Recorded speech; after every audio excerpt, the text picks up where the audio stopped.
சமகாலத்தில் விஞ்ஞானிகள்லேருந்து நம்ம வீட்டில் இருக்கக்கூடிய சின்ன குழந்தைகள் வர ஒரு கண்டுபிடிப்பை பார்த்து வாவ் அப்படின்னு சொன்னாங்கன்னா ஜேம்ஸ் வெப் ஸ்பேஸ் டெலஸ்கோப்பை சொல்லலாம்.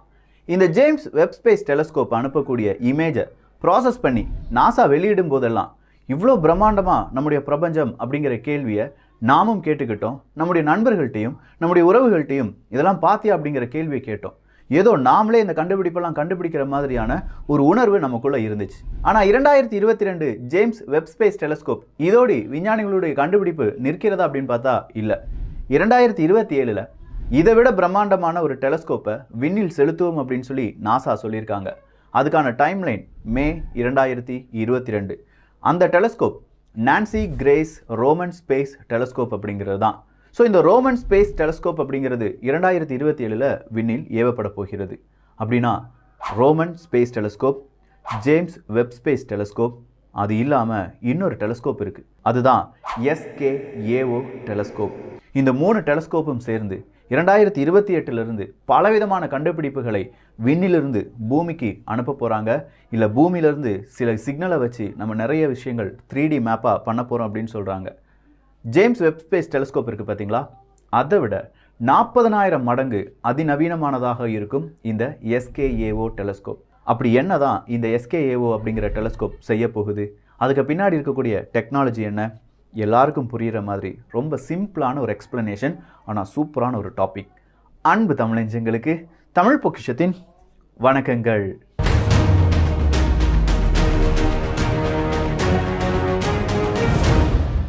நான் சொன்ன மாதிரியான Nancy grace Roman space telescope அப்படிங்கிறது 2027 விண்ணில் செலுத்தப்படும்.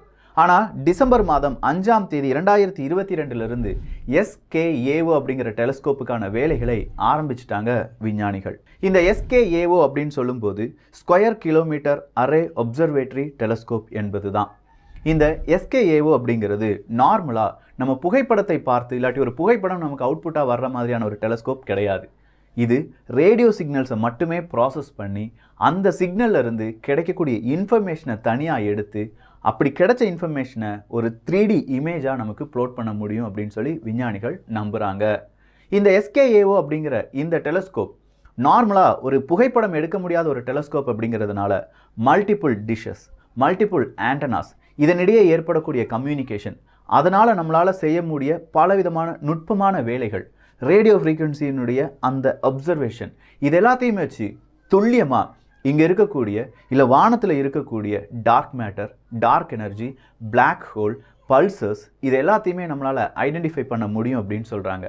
இதுவரையில் நம்ம கேள்விப்படாத இல்லை எந்த டெலஸ்கோப்பும் நமக்கு காண்பிக்காத கேலக்சிஸை நம்மளால் இங்கிருந்து கண்டுபிடிக்க முடியும் அப்படின்னு விஞ்ஞானிகள் நம்பிக்கை கொடுக்குறாங்க.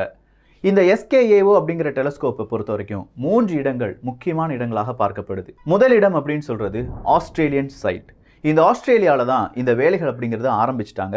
இந்த ஆஸ்திரேலியன் சைட்டில் லோ ஃப்ரீக்வன்சி ரேடியோ ஆண்டனாஸ் அப்படிங்கிறது வைக்கப்பட போகிறது. இந்த லோ ஃப்ரீக்வன்சி ரேடியோ ஆண்டனாஸ் அப்படிங்கிறது ஒரு கிறிஸ்மஸ் ட்ரீ மாதிரி பல ரேடியோ ஆண்டனாஸ் அப்படிங்கிறத வைக்கிறாங்க. அடுத்ததா சவுத் ஆஃப்ரிக்கன் சைட், இதில் தான் மிட் ஃப்ரீக்வன்சி ரேடியோ டிஷஸ் அப்படிங்கிறது வைக்கப்பட போகுது. மூணாவதாக இருக்கக்கூடிய சைட் எது அப்படின்னு கேட்டிங்கன்னா யூகேயில் இருக்கக்கூடிய ஜாட்ரல் பேங்க் அப்படிங்கிற இடம் தான். இதை data collection and processing side அப்படின்னு சொல்கிறாங்க. இந்த 3 சைட்டையும் உள்ளடக்கியது தான் SKAO அப்படிங்கிற சேட்டலைட்.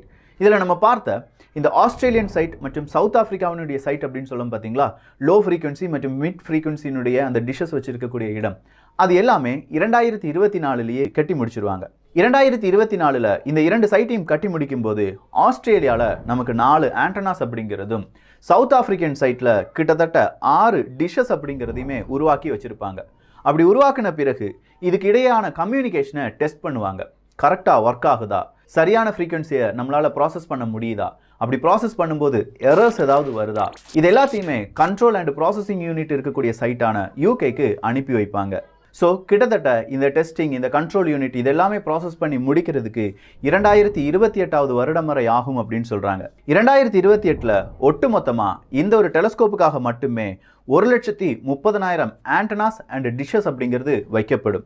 அதே நேரத்தில் 5 லட்சம் square meters signal collection area அப்படிங்கிறத நம்ம என்ன செஞ்சிருப்போம், கவர் பண்ணியிருப்போம். 5 லட்சம் ஸ்கொயர் மீட்டர் அப்படின்னு சொல்கிறத யூகித்து பார்த்து கொள்ளுங்கள். 2028க்கு பிறகு இதை எக்ஸ்பேண்ட் பண்ணி 10 லட்சம் ஸ்கொயர் மீட்டர்ஸ் அளவுக்கான கலெக்ஷன் ஏரியாவாக நம்ம அதை உயர்த்துவோம்.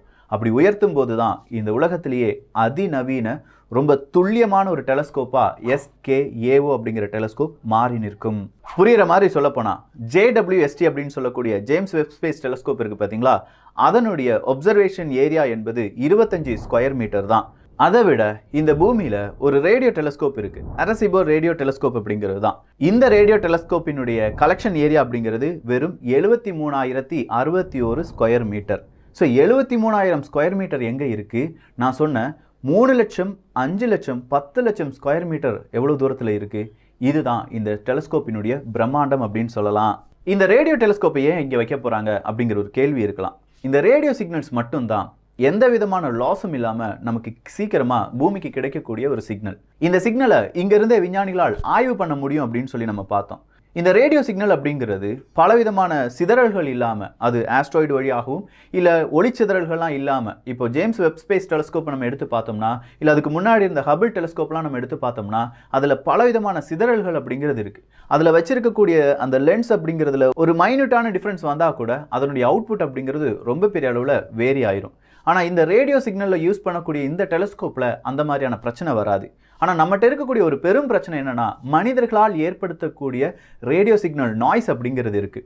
கம்யூனிகேஷன்ஸுக்காக இல்லை பலவிதமான ரேடியோ நாய்ஸஸ் அப்படிங்கிறத மைக்ரோவேவ் எல்லாமே எமிட் பண்ணுறதுனால அந்த நாய்ஸை மட்டும் நம்ம இதுலேருந்து பிரிச்சுட்டா போதும். அதற்கான முழு வேலைகளிலும் நம்முடைய விஞ்ஞானிகள் ஈடுபட்டு இருக்காங்க. அதனால தான் இந்த சைட்ஸினுடைய முக்கால்வாசி இடங்கள் சதர்ன் ஹெமிஸ்பியரில் மட்டுமே இருக்கும். சதர்ன் ஹெமிஸ்பியர் அப்படின்னு சொல்லும்போது இந்த ரேடியோ சிக்னலுடைய நாய்ஸ் அப்படிங்கிறது ரொம்பவே கம்மியாக இருக்கிறதுனால சதர்ன் ஹெமிஸ்பியர் அப்படிங்கிறத நம்ம யூஸ் பண்ணி அதை நார்த்தன் ஹெமிஸ்பியரில் இருக்கக்கூடிய இடத்துக்கு டேட்டாவை மட்டுமே அனுப்பி வைப்போம். யூகேல நான் சொன்னேன், ஒரு கண்ட்ரோல் மற்றும் டேட்டா கலெக்ஷன் யூனிட் அப்படிங்கிறது யூகேல தான் இருக்க போகுது. அதுவும் ஜோட்ரல் பேங்க் அப்படின்னு சொல்கிற இடத்துல தான் இருக்க போகுதுன்னு. இந்த ஜோட்ரல் பேங்க் அப்படிங்கிறது வானவியலாளர்கள் இருக்காங்க பார்த்தீங்களா, அவங்களுடைய ஒரு தாயகம் அப்படின்னு சொல்லலாம். ஏன்னா அங்கேருந்து தான் பலவிதமான கண்டுபிடிப்புகள் இந்த ரேடியோ சிக்னலை ப்ராசஸ் பண்ணுறது எல்லாமே நடந்துட்டு இருக்கு. ஸோ அதை மெயின் ஃபோக்கஸாக வச்சு தான் இந்த SKAO அப்படிங்கிற டெலஸ்கோப் ரன் பண்ண போகுது. ஒன்ஸ் இந்த SKAO அப்படிங்கிற டெலஸ்கோப் மட்டும் சக்ஸஸ்ஃபுல்லாக ரன் ஆக ஆரம்பிச்சிருச்சு அப்படின்னா இந்த பிரபஞ்சத்தை 50 மடங்கு மோர் சென்சிட்டிவாக நம்மளால் ஆராய முடியும். அதே மாதிரி 10,000 மடங்கு இந்த ஸ்கையை நம்மளால் ஒப்சர்வ் பண்ண முடியும். 10,000 டைம்ஸ் இப்போ இருப்பதை விட கூடுதலாக ஸ்கையை ஒப்சர்வ் பண்ணலாம். அவ்வளோ குயிக்கான ரெஸ்பான்ஸ் நமக்கு கிடைக்க வாய்ப்புகள் இருக்குது. சரி, இப்படி 10,000 மடங்குன்னு சொல்லிட்ட 50 டைம்ஸ் மோர் சென்சிட்டிவாக நம்மளால் ஒப்சர்வேட் பண்ண முடியும்னு சொல்லிட்டியே, இதை வச்சு கிடைக்கக்கூடிய அவுட்புட்டை எப்படி நம்ம கம்பேர் பண்ணலாம் அப்படின்னு பார்த்தீங்கன்னா, இப்போ நமக்கு ஜேம்ஸ் வெப் ஸ்பேஸ் டெலஸ்கோப்லேருந்து கிடைக்கக்கூடிய அந்த இமேஜ் இருக்குது பார்த்தீங்களா, அதை விட 1000 10,000 மடங்கு கூடுதலான ஒரு துல்லியமான இமேஜை இப்படி கிடைக்கக்கூடிய சிக்னலை ப்ராசஸ் பண்ணி ஒரு 3D இமேஜை நம்ம வரைந்தோம் என்றால் அவ்வளோ துல்லியமாக இருக்குமா? அந்த அளவுக்கு எக்ஸ்ட்ராடினரி ஒரு இமேஜை நம்மளால் உருவாக்க முடியும் அப்படின்னு சொல்கிறாங்க. சரி, இந்த ரேடியோ சிக்னல்ஸ் அப்படிலாம் சொல்லும்போது ஐன்ஸ்டீனுடைய ரிலேட்டிவிட்டி தியரியை பேஸ் பண்ணி தான் இந்த டெலஸ்கோப் அதனுடைய வேலையை செய்ய போகுதா அப்படின்னு பார்த்தா, இந்த டெலஸ்கோப் SKAO அப்படிங்கிற இந்த டெலஸ்கோப்பினுடைய அவுட்புட்டை பேஸ் பண்ணி சப்போஸ் நம்ம இன்னொரு ரிலேட்டிவிட்டி தியரி அப்படிங்கிறது பொதுவாகவே ரொம்ப சலசலப்பை ஏற்படுத்திய ஒரு தியரி அப்படின்னு சொல்லலாம். கொஞ்சம் பேர் அதை ஆதரிக்கிறாங்க, கொஞ்சம் பேர் அதை எதிர்க்கிறாங்க. இன்னும் அதனுடைய சலசலப்பு அப்படிங்கிறது மாறாமலே இருக்குது. ஒரு கட்டத்துக்கு மேலே இந்த டார்க் எனர்ஜி இல்லாட்டி பிளாக் ஹோல் அப்படி இல்லைனா இந்த பல்சர்ஸ் அப்படின்னு சொல்லலாம். பல்சர்ஸ் அப்படிங்கிறது வேறு எதுவுமே கிடையாது, நியூட்ரான் ஸ்டார்ஸை பற்றிலாம் நம்ம படிச்சிருக்கோம். அதை பார்க்காத நபர்கள் இருந்தால் கீழே டிஸ்கிரிப்ஷனில் லிங்க் கொடுக்குறேன். வாட் இஸ் நியூட்ரான் ஸ்டார்ஸ் அப்படிங்கிறது. ஸோ இந்த நியூட்ரான் ஸ்டார்ஸ் அப்படிங்கிறது ஸ்பின் ஆகிட்டே இருக்கும்போது இந்த எலக்ட்ரோ மேக்னெட்டிக் வேவ்ஸ் அப்படிங்கிறத எமிட் பண்ணி இல்லை அது ஒரு சக்தியாக மாறுறதுக்கான வாய்ப்புகள் இருக்குது. ஸோ இந்த மாதிரியான ரேடியோ சிக்னல்ஸ் எல்லாம் நம்ம என்ன செய்ய முடியும்?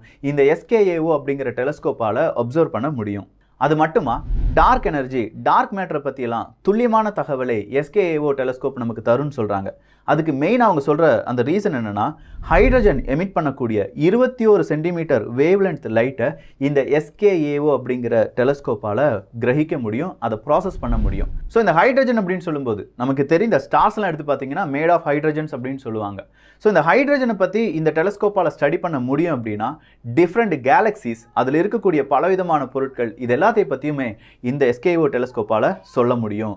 சரிப்பா, ஆனால் இந்த SKAO அப்படிங்கிற டெலஸ்கோப் அடுத்ததா கிராடில் ஆஃப் லைஃப் அப்படிங்கிற ஒரு மிஷனுக்காகவும் செய்யப்படுகிறது. அது என்ன cradle of life? Cradle of life அப்படிங்கிறது வேறு எதுவுமே கிடையாதுங்க. ஒவ்வொரு கெமிக்கல் காம்பவுண்டை நம்ம எடுத்து பார்த்தோம்னா இந்த கெமிக்கல் காம்பவுண்டில் எமிஷன் அண்ட் அப்சர்ப்ஷன் லைன்ஸ் அப்படிங்கிறது இருக்கான். ஸோ இந்த எமிஷன் மற்றும் அப்சர்ப்ஷன் லைன்ஸ் அப்படிங்கிறத யாரால் டிடெக்ட் பண்ண முடியும்? இந்த லைன்ஸ் எல்லாத்தையுமே SKAO அப்படிங்கிற டெலஸ்கோப்பால் டிடெக்ட் பண்ண முடியும். அப்படி டிடெக்ட் பண்ணும்போது இந்த SKAO அப்படிங்கிற டெலஸ்கோப்பால் ஒரு பயோ சிக்னேச்சர் அப்படி இல்லைனா அமினோ ஆசிட்ஸினுடைய அந்த பில்டிங் பிளாக்ஸ் இது எல்லாத்தையுமே நம்மளால் கன்சிடர் பண்ண முடியும். அதெல்லாம் சரியாக நம்மளால் இங்கேருந்து துல்லியமாக பார்க்க முடியும். ஸோ ஏதாவது ஒரு கிரகத்தில் உயிரினங்கள் இருக்கிறது என்றால் ஒரு பயோ சிக்னேச்சர் நமக்கு கிடைக்க வாய்ப்புகள் இருக்குது. அதை வச்சு பூமியிலிருந்தே பலவிதமான கண்டுபிடிப்புகளை நம்மளால் கண்டுபிடிக்க முடியும் அப்படின்னு சொல்கிறாங்க. ஸோ ஒன்ஸ் இந்த டெலஸ்கோப் அப்படிங்கிறது ரன் ஆக தொடங்கும் போது ஏலியன்கள் இல்லை வேற்று கிரகத்தில் வேறு ஏதாவது உயிரினங்கள் இருக்கா, இல்லை நாம் உயிர் வாழக்கூடிய கிரகங்களில் இந்த மாதிரியான அம்சங்கள் இருக்கா, இந்த மாதிரி கெமிக்கல் காம்பவுண்ட்ஸ் இருக்கா, இது எல்லாத்தையுமே துல்லியமாக SKAO அப்படிங்கிற டெலஸ்கோப்பால் சொல்ல முடியும். இந்த ஒரு டெக்னாலஜியை பற்றி இன்னைக்கு தமிழ் மீடியாவில் பேசியிருக்கிற முதல் சேனல் நம்மளாக தான் இருப்போம். ஆனால் வரும் காலத்தில் இந்த டெக்னாலஜியை நிறைய பேர் தேடி படிக்க போகிறாங்க. இது ஒரு கேம் சேஞ்சிங் டெக்னாலஜி அப்படின்னு சொல்லி நான் நம்புகிறேன். ஏன்னா நான் படித்ததுலேருந்து இந்த ஒரு டெலஸ்கோப் அப்படிங்கிறதுக்கு பல விஞ்ஞானிகள் காத்துட்டு இருக்காங்க. அவ்வளோ சைட்ஸில் அவ்வளோ விதமான நுட்பமான விஷயங்கள் இந்த SKAO அப்படிங்கிற டெலஸ்கோப்பை பற்றி பல விஞ்ஞானிகள் அவங்களுடைய ஆய்வறிக்கையை சப்மிட் பண்ணியிருக்காங்க. நிறைய பேர் அவங்களுடைய கருத்துக்களை போட்டு ஈகராக வெயிட் பண்ணிட்டு இருக்காங்க. ஸோ நாமும் நம்முடைய குழந்தைகளுக்கு இதை பற்றி சொல்லிக் கொடுக்கலாம். நீங்களும் தேடி பாருங்கள். இந்த காணொலியை உங்கள் டீச்சர்ஸ்க்கு நீங்கள் அனுப்பலாம். இல்லை டீச்சர் நீங்கள் இதை பார்த்துட்டு இருக்கீங்கன்னா கண்டிப்பாக உங்களுடைய ஸ்டூடெண்ட்ஸுக்கு அனுப்பலாம். அது என்ன SKAO டெலஸ்கோப், அதுக்கு பின்னாடி இருக்கக்கூடிய இந்த ரேடியோ சிக்னல்ஸ், அதை ப்ராசஸ் பண்ணக்கூடிய ப்ராசஸிங் யூனிட், நான் சொன்ன பயோ சிக்னேச்சர்ஸ், இதெல்லாம் என்ன அப்படிங்கிறத உங்களுடைய மாணவர்கள்ட்ட கேள்வியாக கேட்டு நாளொன்றுக்கு அட்லீஸ்ட் வருடத்தில் ஒரே ஒரு நாளாவது இந்த மாதிரியான டெக்னாலஜியை பற்றி நம்ம மாணவர்கள் பேசினார்கள் என்றால் வரும் காலத்தில் இதே மாதிரியான டெக்னாலஜியை இந்தியாவிலிருந்தும் நம்மளால் உருவாக்க முடியும். இல்லை இந்த டெக்னாலஜி உருவாக்கக்கூடிய இடங்களில் பல இந்தியர்கள் போய் ஜாயின் பண்ணி அதுக்கு மிக முக்கியமான தூண்களாக மாறுவதற்கான வாய்ப்புகளும் இருக்குது. என்னுடைய கடமையை நான் கரெக்டாக செஞ்சுட்டேன். உங்களுடைய கடமைக்காக நான் காத்துட்ருக்கேன். ஸோ இந்த ஒரு காணொலி பற்றி உங்களுடைய கருத்துக்கள் இங்கே வரவேற்கப்படுகின்றன. எல்லோரும் தமிழ் பொக்கிஷத்தில் இணைந்திருங்கள். நல்லதை பகிர்ந்து நல்ல சமுதாயத்தை உருவாக்குவோம். நன்றி, வணக்கம்.